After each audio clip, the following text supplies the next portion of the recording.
अवधूत चिंतन श्री गुरुदेव दत्त. आज आपण नंबर 2 आकडा, दुसरं स्थान, दुसऱ्या नंबरवर असलेल्या ग्रहाचं अस्तित्व ह्याकडे वळणार आहोत. कालपर्यंत आपण प्रथम स्थान, एक आकड्याच्या निगडीत ग्रह आणि ग्रहांचे कलालाप असं बघितलं होतं. हे पुढचे आकडे बघताना सुद्धा कुठेही आपण पहिल्या आकड्यापासून फारकत जास्त घेऊ शकणार नाही आहोत. याचं कारण आपल्याभोवती सगळं आपलं जग रोटेट होत असतं. 2 नंबर हा अंकशास्त्राच्या माझ्या आत्तापर्यंतच्या अभ्यासाप्रमाणे हार्मनी दाखवतो. हार्मनी म्हणजे काय? हार्मनी म्हणजे माणसाने माणसाशी माणसासम वागणे नाही, बोलता यायला पाहिजे. आपण कुठे सूर्यचंद्रावर, कुठे मंगळावर राहत नाही आहोत, आपण पृथ्वीवर राहतो. आपल्याला बोलता यायला पाहिजे. साधी सरळ अपेक्षा माणसाकडून.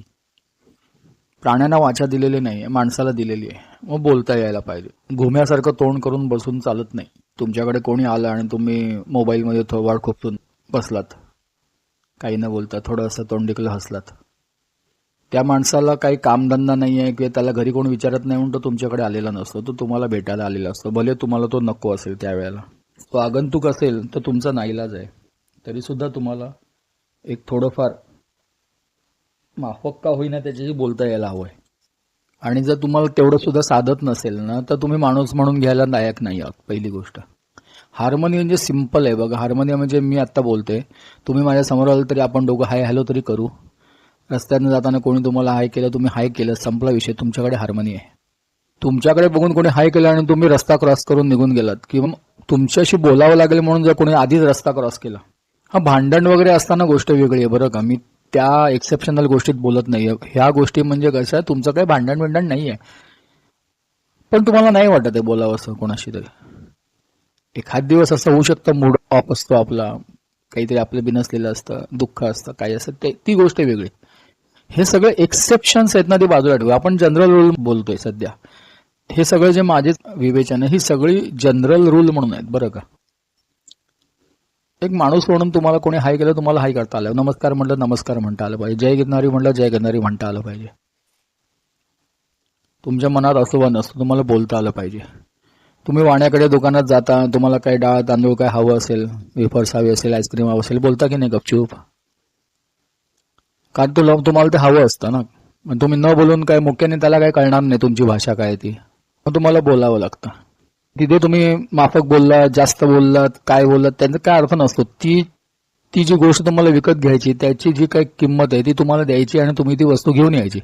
तेवढ्या पुरतं त्या दुकानात एक ग्रोसरी शॉप असेल, त्याच्याकडे 100 गोष्टी ठेवल्या, तर तुम्हाला सांगावं लागेल. तुम्ही नुसतं असं बघत उभा राहिलं तर तो तुम्हाला 2 मिनिटं सहन करेल. तिसऱ्या मिनिटाला तुम्ही या घरी जाऊन या, विचार करून या काय सांगायचं ते. त्यामुळे व्यवहारात तुम्ही असं वागत नाही. तुम्ही कुठे वागता, जिथे तुमचा काही स्वार्थ नसतो ना, तिथे असं वागून दाखवू शकता.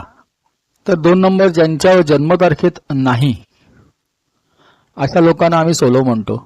सोलो म्हणजे काय? इंट्रोवर्ट, मी आणि माझं. ह्या अशा व्यक्ती आहेत ना, कुठल्या एखाद्या समाजामध्ये, एखाद्या टीम मध्ये काम करायला नालायक असतात.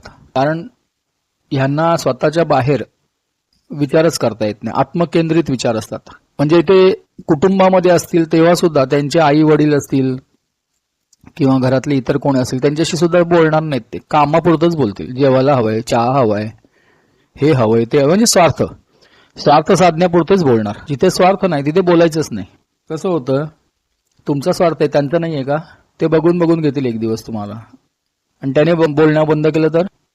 तीच गोष्ट तुम्ही एखाद्या कार्यालयात, एखाद्या ऑफिसमध्ये नोकरीला आहात. तुमच्या ऑफिसमध्ये अनंत लोक आहेत. तुम्ही असं दाखवता की मी माझ्या कामात फार गर्क असतो, मला कोणाशी बोलावं असं वाटत नाही, तर तुमच्यावर बहिष्कार घालतात ते लोक. मग त्यांचं काय अडत नाही, कारण ते सगळेजण एकाच लेवलला काम करत असतात, किंवा काही वरती असेल काही खालती असेल, पण त्यांना त्यांचा पगार मिळत असतो. They are not bothered. तुम्ही बोलताय की नाही बोलताय त्याच्याशी त्यांना काहीच कर्तव्य नाही. मग तुमची काशी करतात. मग माझ्याकडे मागे एक आर्थिक संस्थेचा माणूस आला होता. पोरगा होता लहान, नुकतीच ग्रॅज्युएशन झालं असावं त्याचं वगैरे. काही पेपरवर सह्या घ्यायला आला होता. माझ्या त्यावेळेच्या ह्याच्याप्रमाणे मी त्याला बघितलं समोर, काहीतरी सांगावंसं वाटलं. मी म्हटलं, बाळा तुझी जन्मतारीख काय? घाबरला तो. त्याला वाटलं त्या पेपरवर विचारली की काय. इतका मूर्ख होता. मी म्हटलं, अरे तू सांग तुझी जन्मतारीख, इकडे काय लिहायची बिहायची नाही आहे. माणसाचा मूर्खपणा कुठून येतो माहिती आहे, ते प्रथम स्थानावरनं येतो, कळलं की नाही. म्हणून मी तुम्हाला म्हटलं ना, आपण सगळं पूर्ण कुंडली बघितली, सगळे नंबर बघितले, सगळे ग्रह बघितले, नक्षत्र बघितली, तरी शेवटी तुम्ही स्वतःकडेच बोट दाखवणार आहात.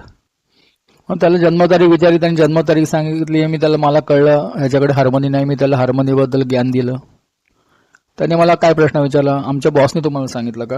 काय संबंध आहे म्हटलं, माझ्याकडे सही गेलं, तू येणार आहेस का आणखीन कोण येणार आहे मला काय माहित होतं, मी तुला सांगतोय तू ह्या विषयावर काम कर. हो म्हणाला. त्याने लगेचच मटकन खाली बसला.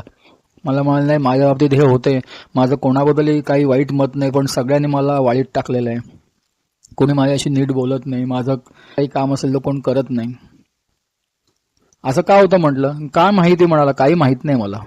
काही माहित नाही म्हणजे बाकीचे सगळेजण एकमेकांशी बोलू शकतात, बॉस त्यांच्याशी बोलू शकते. बरं तुझ्याबद्दल बॉसचं मत चांगलं का नाही म्हणाले, ह्या लोकांनी वाईट केलं ना, कशावर? त्यांना काही कामधंदे नाहीत का? त्या ऑफिसमध्ये जवळपास 20-25 माणसं होती, सगळी यंगस्टर्सच होते. त्यांचं आपापसात काय असेल, खटके असतील, मैत्री असेल, काही असेल, पण त्यांचं व्यवस्थित छान चाललं होतं की नाही. मग याला का त्याने वाईट टाकला होता? का त्याने वाईट टाकला नव्हता आणि ह्याला वाटत होतं आपल्याला वाईट टाकलंय? मी त्याला मग जर थोडं सुनावलं. म्हणजे तू असं मुखस्तंभासारखा बसलेला असतो, बावडासारखा, कोणात मिक्स होत नाहीस, कोणावर कुठे जात नाहीस, कामाच्या वेळेला काम करणं ठीक आहे, जेवायला सगळे एकत्र बसतात, तू म्हटलं जाऊन सेपरेट का बसतो? तुम्हाला कोणी सांगितलं का? असं मला म्हणाला. म्हटलं, अरे सांगायला कशाला पाहिजे, मीच सांगतोय तुला. म्हटलं, मी तुला ओळखत नाही, तुझ्या ऑफिसमध्ये कोण कोण काम करतं मला माहित देखील नाहीये. पण हे असं असतं, ज्यांच्याकडे अजिबात 2 नंबर नाही ना, ती माणसं सोलो असतात, आयुष्यभर ती एकटीच राहतात. त्यांना मित्रांच्या घोळक्यात असतात. मला किती जण सांगतात, आमचे मित्र आहेत, खूप आहेत, हे तुम्ही सगळ्यांमध्ये असतात, पण तुम्ही स्वतःच मध्ये जास्त असतात. तुमच्या मित्रांना विचारलं पाहिजे, ते म्हणणार हे एकलकोंडे असतात, ते कधी मिक्स होत नाहीत. तुम्ही मिक्स नाही झाला, अडणार कोणाचं आहे? त्यांचं अडणार आहे का तुमचं अडणार आहे? तुम्हाला पॉलिटिकली आपण म्हणूया तेवढं तरी बोलता यायला हवं की नको? तुम्ही कुठल्या तरी दुसऱ्या परग्रहावर असाल तर गोष्ट वेगळी आहे. तुम्ही जिथे राहताय, तुमची भावंड असतील, आई वडील असतील, काका काकी असतील, आणखीन काही नातं असेल, शेजारी पाजारी असतील, ते हाय हॅलो तरी करणारच ना. तर तुमचं मूड असेल तर तुम्ही बोलणार, तुमचं काम असेल तर तुम्ही बोलणार. त्याने काही घेऊन खाल्लंय का तुमचं असं ऐकायला? तर हा 2 नंबर जन्मतारखेत नसल्यामुळे काय होतं ते आपण बघितलं. ह्याच्यातला थोडासा आणखीन विस्तार मी पुढे सांगेनच. आणि मग आपण 2 नंबर जास्त असल्यानंतर काय होतं ह्याचाही विचार थोडाफार करू पुढच्या भागात. आता इथेच थांबतो. भक्तवत्सल भक्ताभिमानी राजाधिराज योगीराज परब्रह्म सद्गुरु श्री स्वामी समर्थ महाराज की जय. अज्ञानतिमिरान्धस्य ज्ञानाञ्जनशलाकयः चक्षुरुन्मीलितं येन तस्मै श्रीगुरवे नमः. अवधूतचिन्तन श्री गुरुदेव दत्त.